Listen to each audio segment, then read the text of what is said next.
Does the Prime Minister think that it was wrong to criticise the England team's decision to oppose racism by taking the knee as gesture politics?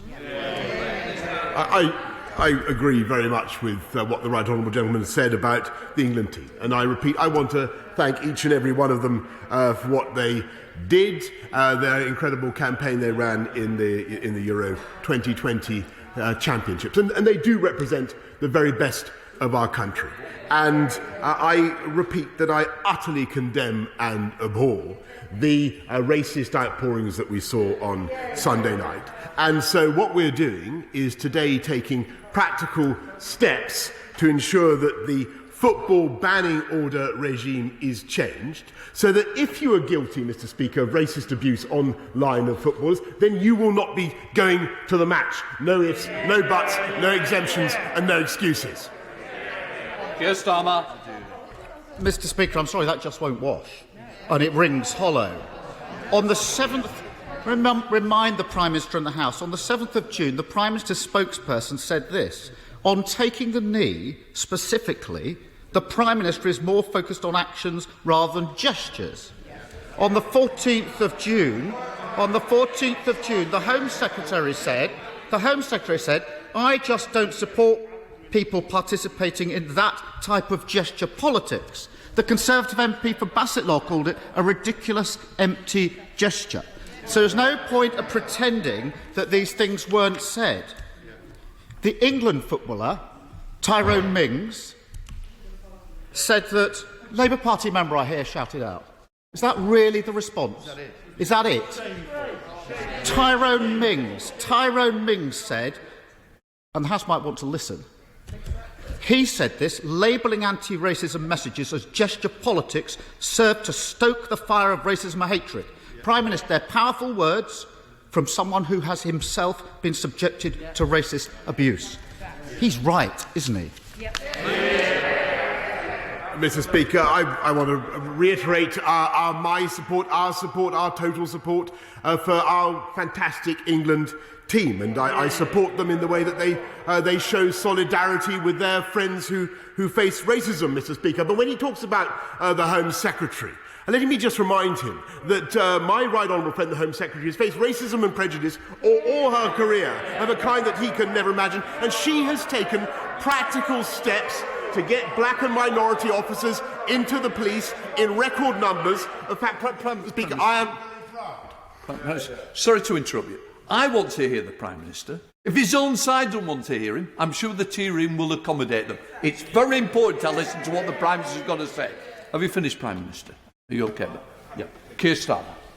Mr. Speaker, let me be clear. I totally condemn all racism, including that directed at the Home Secretary. But she's got this wrong. The whole country knows it.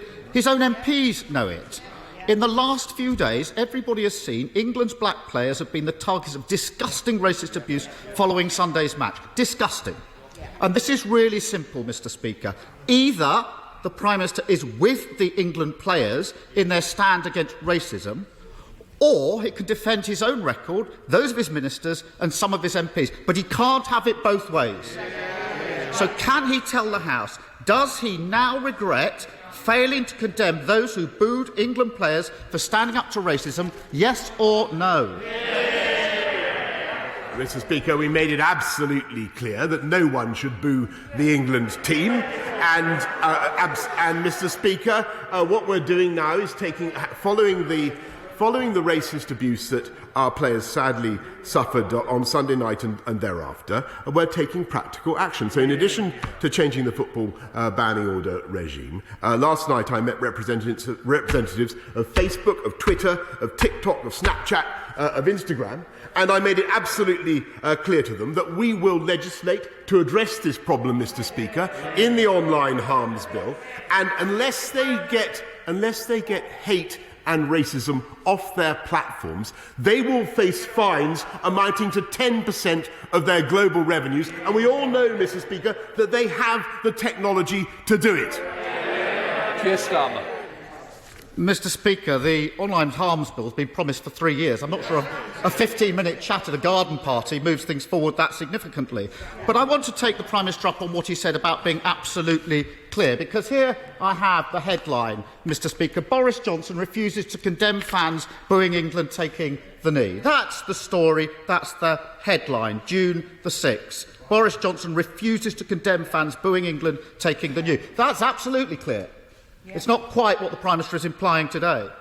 It goes on to quote the Prime Minister's spokesperson, saying that the Prime Minister fully respects the rights of those who choose to make their feelings known. This is about booing. Fully respects their rights. And the Home Secretary said that booing was a choice for them, quite frankly. So no condemnation there, no absolute clarity there, Mr. Speaker. When senior government ministers and Conservative MPs defend the booing of an anti-racist message, who do they think they're defending, Prime Minister, and why are they defending it? Mr. Speaker, nobody defends booing of the England side. Nobody defends booing of the England side. And if he continues to attack the Home Secretary... Prime Minister, look, I want to hear the Prime Minister. I want to know the answer, and I expect the opposition to listen to the answer. Prime Minister. Well, thank you, Mr. Speaker. We love and admire the England side and what they did. They represent the best of our country. Nobody defends booing the England side, Mr. Speaker. But what the Home Secretary has been trying to do all her life is not just to fight racism, but to take practical steps to advance the cause of black and minority ethnic groups, which he has done successfully, notably in the police. And since, Mr. Speaker, he's chucking this kind of thing around, could I ask him now to retract this leaflet produced by the Labour Party during the Batley and Spen by-election, which was condemned by his own MPs as dog whistle racism, Mr. Speaker? Keir Starmer. Mr. Speaker, the Prime Minister isn't kidding anyone in this House. He's not kidding the public, and he's not even kidding his own MPs. Let me quote the Conservative MP for Plymouth Moor View. Conservative MP: the painful truth, says the Conservative MP for Plymouth Moor View, is that Tyrone Mings is completely right. I am very uncomfortable, he says, with the position we Conservatives are needlessly forcing ourselves into. So, Prime Minister, behind you they don't believe you, and neither do we. Mr. Speaker, we can all see what's happened here. The government has been trying to stoke a culture war, and they've realised they're on the wrong side. And now they hope that nobody's noticed.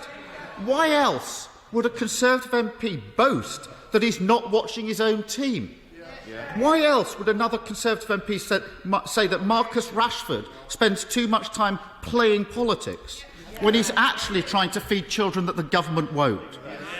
And why will the Prime Minister refuse time and time again, even now, to condemn those who boo our players for standing up against racism?